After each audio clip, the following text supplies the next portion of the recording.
नमस्कार दोस्तों, राधे राधे, जय श्री कृष्ण। सत्यनारायण भगवान की कथा, प्रथम अध्याय। सैनिकादि 88,000 ऋषियों ने श्री सूत जी से पूछा, हे प्रभु, इस कलयुग में वेद विद्या रहित मनुष्यों को प्रभु भक्ति किस प्रकार मिल सकती है तथा उनका उद्धार कैसे होगा? ये मुनि श्रेष्ठ, कोई ऐसा तप बताइए जिससे थोड़े समय में ही पुण्य मिल सके और मनवांछित फल मिल जाए। इस प्रकार की कथा सुनने की हम इच्छा रखते हैं। सर्वशास्त्रों के ज्ञाता सूत जी बोले, हे वैष्णव, मैं पूज्य आप सभी ने प्राणियों के हित की बात पूछी है, इसलिए मैं एक ऐसे श्रेष्ठ व्रत को आप लोगों को बताऊंगा जिसे नारद जी ने लक्ष्मी जी से पूछा था और लक्ष्मीपति ने मुनि श्रेष्ठ नारद जी से कहा था। आप सब इसे ध्यान से सुनिए। एक समय की बात है, योगी राज नारद जी दूसरों के हित की इच्छा के लिए अनेकों लोकों में घूमते हुए मृत्युलोक में आ पहुँचे। यहाँ उन्होंने अनेक योनियों में जन्मे प्रायः सभी मनुष्यों को अपने कर्मों द्वारा अनेकों दुखों से पीड़ित देखा। उनका दुख देख नारद जी सोचने लगे कि कैसा यत्न किया जाए जिसके करने से निश्चित रूप से मानव के दुखों का अंत हो जाए। इसी विचार पर मनन करते हुए वह विष्णु लोक में गए। वहाँ वह देवों के ईश भगवान नारायण की स्तुति करने लगे, जिनके हाथों में शंख चक्र गदा और पद्य थे, गले में वरमाला पहने हुए थे। स्तुति करते हुए नारद जी बोले, हे भगवान, आप अत्यंत शक्ति से संपन्न हैं। मन तथा वाणी भी आपको नहीं पा सकती है।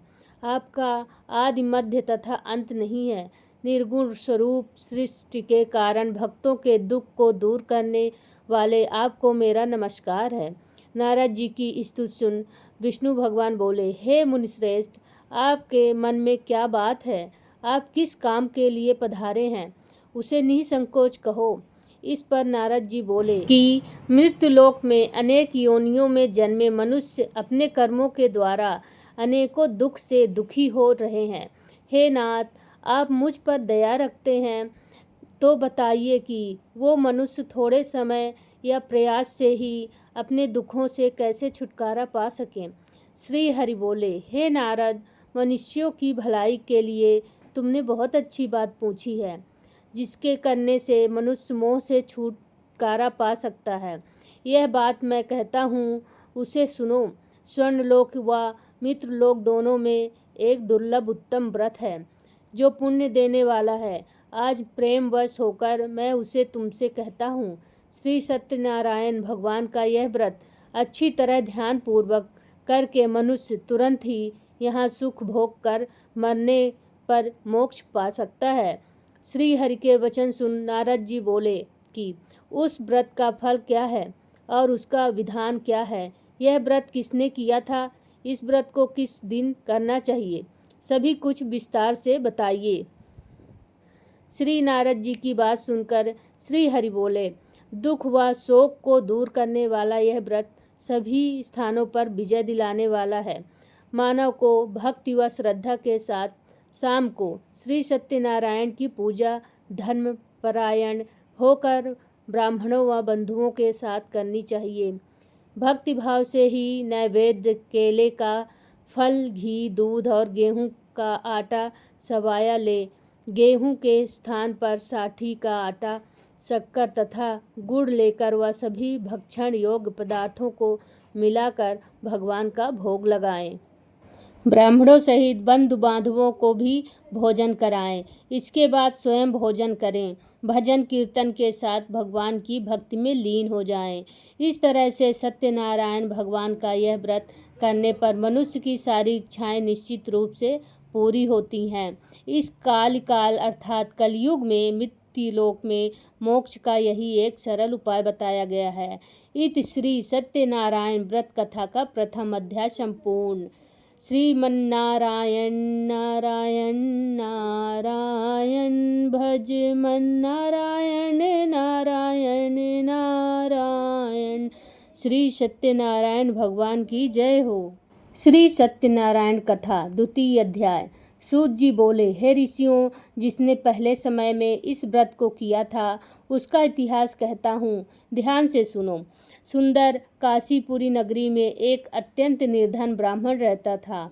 भूख प्यास से परेशान वह धरती पर घूमता रहता था। ब्राह्मणों से प्रेम करने वाले भगवान ने एक दिन ब्राह्मण का वेश धारण कर उसके पास जाकर पूछा, हे विप्र, नित्य दुखी होकर तुम पृथ्वी पर क्यों घूमते हो? दीन ब्राह्मण बोला, मैं निर्धन ब्राह्मण हूँ, भिक्षा के लिए धरती पर घूमता हूँ। हे भगवान, यदि आप इसका कोई उपाय जानते हैं तो बताइए। वृद्ध ब्राह्मण कहता है कि श्री सत्यनारायण भगवान मनोवांछित फल देने वाले हैं, इसलिए तुम उनका पूजन करो।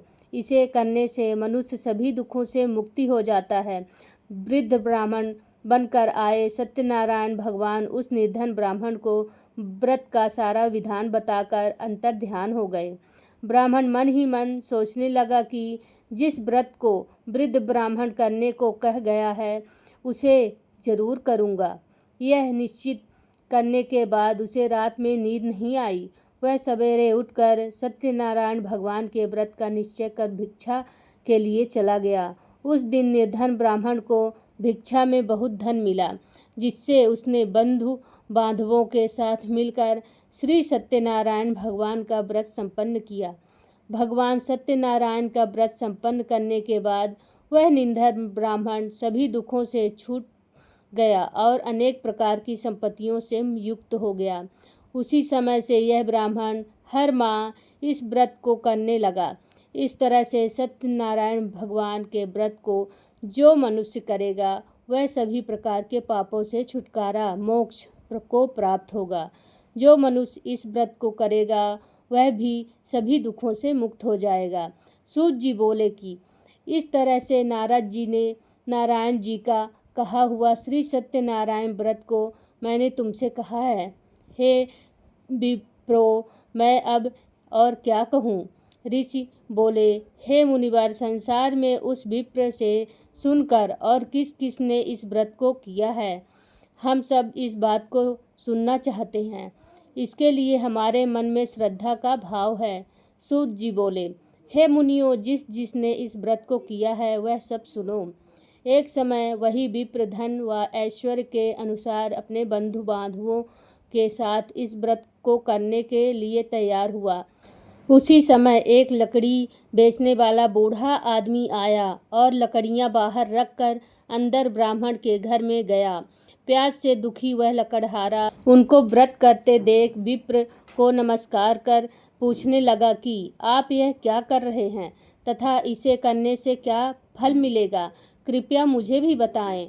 ब्राह्मण ने कहा कि सब मनोकामनाओं को पूरा करने वाला यह सत्यनारायण भगवान का व्रत है।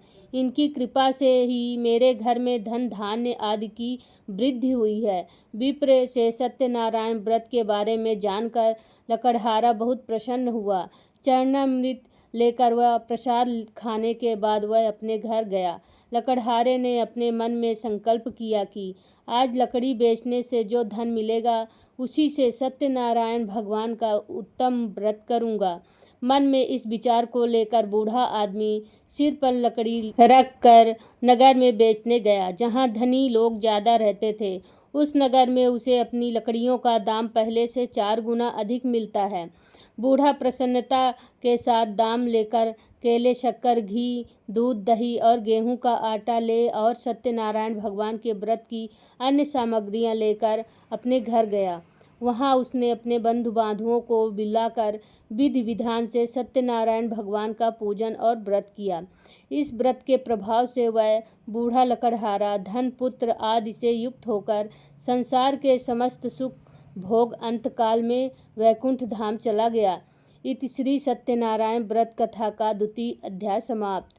श्रीमन्नारायण नारायण नारायण भज मन नारायण नारायण नारायण। श्री सत्यनारायण भगवान की जय हो। श्री सत्यनारायण व्रत कथा 3 अध्याय। सूत जी बोले, हे श्रेष्ठ मुनियों, अब आगे की कथा कहता हूँ। पहले समय में उल्कामुख नाम का एक बुद्धिमान राजा था। वह सत्यवक्ता और जितेंद्रिय था। प्रतिदिन देव स्थानों पर जाता और निर्धनों को धन देकर उसके कष्ट दूर करता था।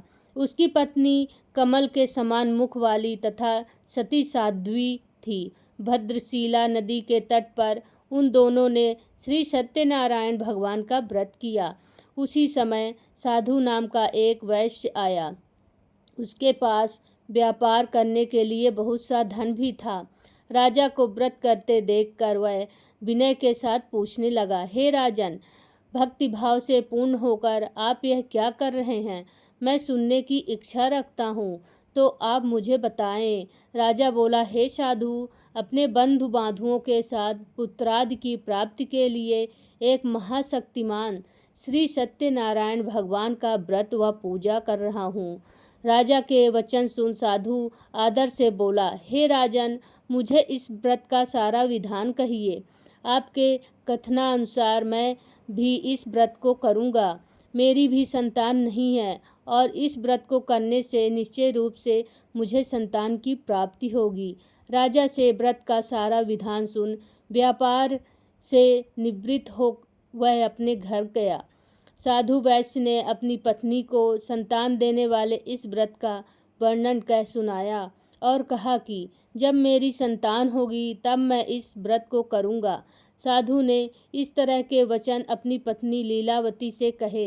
एक दिन लीलावती पति के साथ आनंदित हो सांसारिक धर्म में प्रवृत्त होकर सत्यनारायण भगवान की कृपा से गर्भवती हो गई। 10वें महीने में उसने गर्भ से एक सुंदर कन्या का जन्म हुआ। दिनों दिन वह ऐसे बढ़ने लगी जैसे कि शुक्ल पक्ष का चंद्रमा बढ़ता है। माता पिता ने अपनी कन्या का नाम कलावती रखा। एक दिन लीलावती ने मीठे शब्दों में अपने पति को याद दिलाया कि आपने सत्यनारायण भगवान के जिस व्रत को करने का संकल्प किया था उसे करने का समय आ गया है। आप इस व्रत को करिए। साधु बोला कि हे प्रिय, इस व्रत को मैं उसके विवाह पर करूँगा। इस प्रकार अपनी पत्नी को आश्वासन देकर वह नगर को चला गया। कलावती पिता के घर में रह दिनों दिन बड़ी होने लगी। साधु ने एक बार नगर में अपनी कन्या को सखियों के साथ देखा तो तुरंत ही दूत को बुलाया और कहा कि मेरी कन्या के योग्य वर देख कर आओ। साधु की बात सुनकर दूत कंचन नगर में पहुंचा और वहां देखभाल कर लड़की के सुयोग्य वाणिक पुत्र को ले आया। सुयोग्य लड़के को देख साधु ने बंधु बांधुओं को बुलाकर अपनी पुत्री का विवाह कर दिया। लेकिन दुर्भाग्य की बात ये कि साधु ने अभी भी श्री सत्यनारायण भगवान का व्रत नहीं किया। इस पर श्री भगवान क्रोधित हो गए और श्राप दिया कि साधु को अत्यधिक दुख मिले। अपने कार्य में कुशल साधु बनिया जमाई को लेकर समुद्र के पास स्थित होकर रत्नासारपुर नगर में गया। वहां जाकर दामाद ससुर दोनों मिलकर चंद्रकेतु राजा के नगर में व्यापार करने लगे। एक दिन भगवान सत्यनारायण की माया से एक चोर राजा का धन चुरा कर भाग रहा था। उसने राजा के सिपाहियों को अपना पीछा करते देख चुराया हुआ धन वहां रख दिया जहां साधु अपने जमाई के साथ ठहरा हुआ था। राजा के सिपाहियों ने साधु वैश्य के पास राजा का धन पड़ा देखा तो वह ससुर जमाई दोनों को बांधकर प्रसन्नता से राजा के पास ले गए और कहा कि इन दोनों चोरों को हम पकड़ लाए हैं, आप आगे की कार्यवाही की आज्ञा दें। राजा की आज्ञा से उन दोनों को कठिन कारावास में डाल दिया गया और उनका सारा धन भी उनके पीछे छीन लिया गया।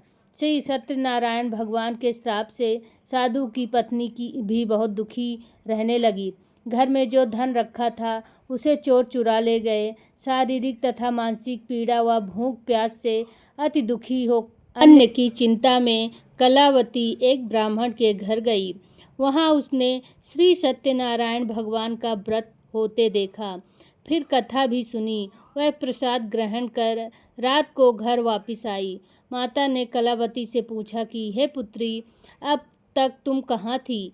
तेरे मन में क्या है?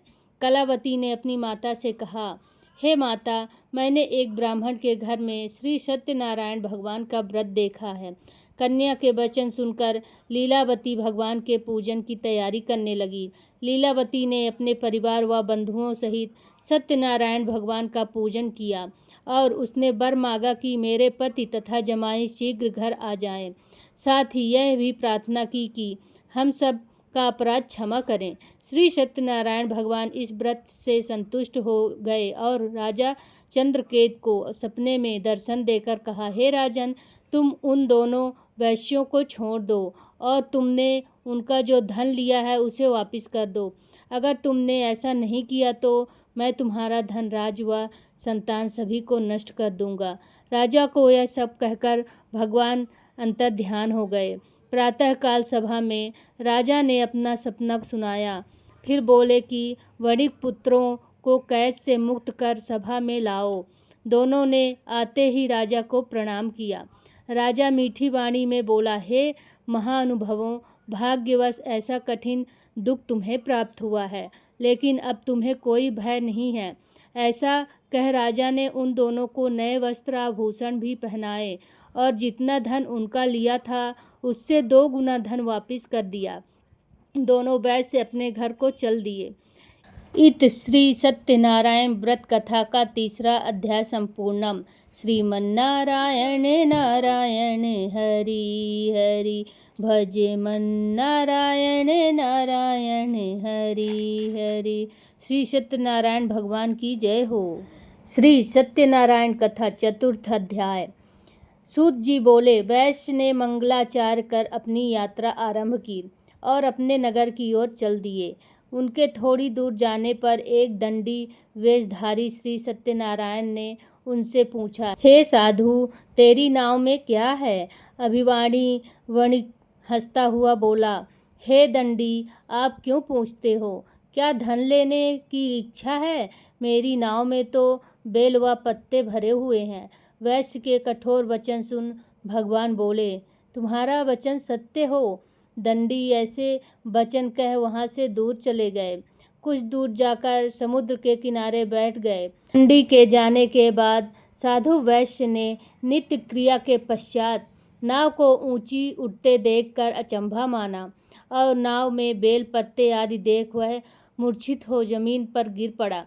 मूर्छा खुलने पर वह अत्यंत शोक में डूब गया। तब उसका दामाद बोला कि आप शोक न मनाएं, यह दंडी का श्राप है, इसलिए हमें उनकी शरण में जाना चाहिए, तभी हमारी मनोकामना पूरी होगी। दामाद की बात सुनकर वह दंडी के पास पहुंचा और अत्यंत भक्तिभाव से नमस्कार करके बोला, मैंने आपसे जो असत्य वचन कहे थे उनके लिए मुझे क्षमा दें।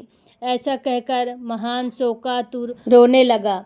तब दंडी भगवान बोले, हे वणिक पुत्र, मेरी आज्ञा से बार बार तुम्हें दुख प्राप्त हुआ है। तू मेरी पूजा से विमुख हुआ। साधु बोला, हे भगवान, आपकी माया से ब्राह्मण आदि देवता भी आपके रूप को नहीं जानते, तब मैं अज्ञानी कैसे जान सकता हूँ? आप प्रसन्न होइए। अब मैं सामर्थ्य के अनुसार आपकी पूजा करूँगा। मेरी रक्षा करो और पहले के समान नौका में धन भर दें। साधु वैश्य भक्ति पूर्वक वचन सुनकर भगवान प्रसन्न हो गए और उनकी इच्छा अनुसार वरदान देकर अंतर्ध्यान हो गए। ससुर जमाई जब नाव पर आए तो नाव धन से भरी हुई थी। फिर वहीं अपने अन्य साथियों के साथ सत्यनारायण भगवान का पूजन कर अपने नगर को चल दिए।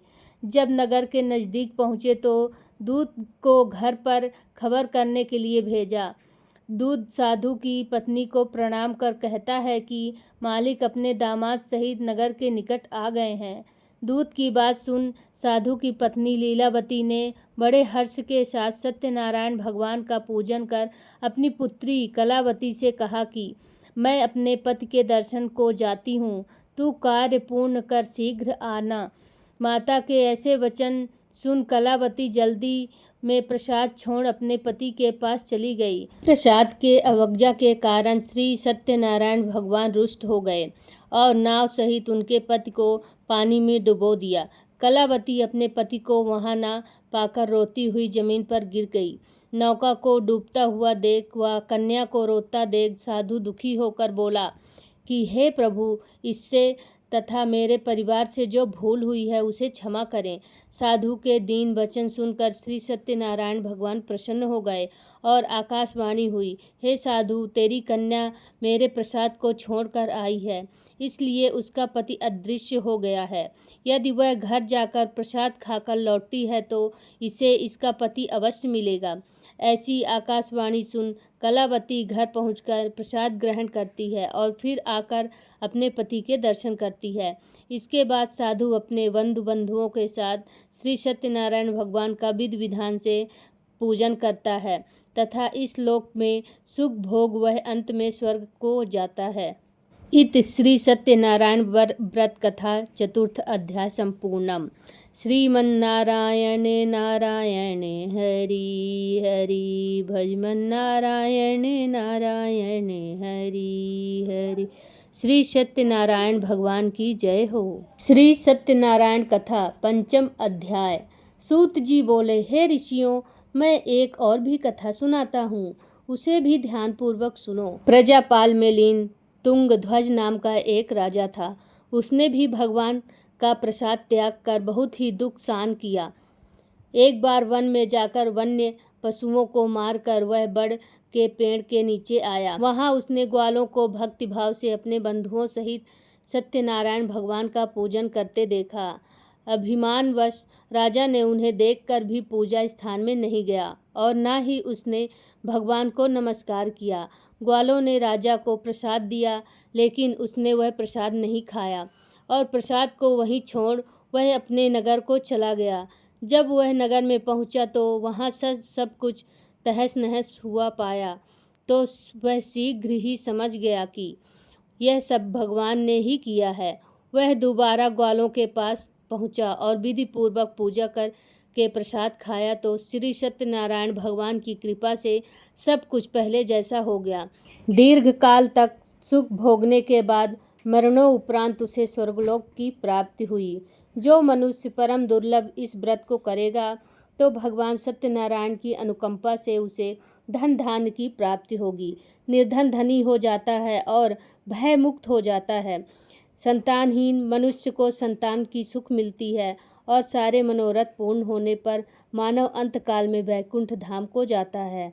सूत जी बोले, जिन्होंने पहले इस व्रत को किया है, अब उनके दूसरे जन्म की कथा करता हूँ। वृद्ध सतानंद ब्राह्मण ने सुदामा का जन्म लेकर मोक्ष की प्राप्ति की है। लकड़हारे ने अगले जन्म में निषाद बनकर मोक्ष प्राप्त किया। उल्का मुख नाम का राजा दशरथ होकर बैकुंठ को गए। साधु नाम के वैश्य ने मोर ध्वज बनकर अपने पुत्र को आरे से चीर कर मोक्ष पाया। महाराज तुंग ध्वज ने स्वयंभू होकर भगवान में मुक्ति युक्त को हो कर्म कर मोक्ष पाया। इत श्री सत्यनारायण व्रत कथा का पंचम अध्याय संपूर्णम। श्रीमन्नारायण नारायण हरि हरि भजमन्नारायण नारायण हरि हरि। श्री सत्यनारायण की जय हो।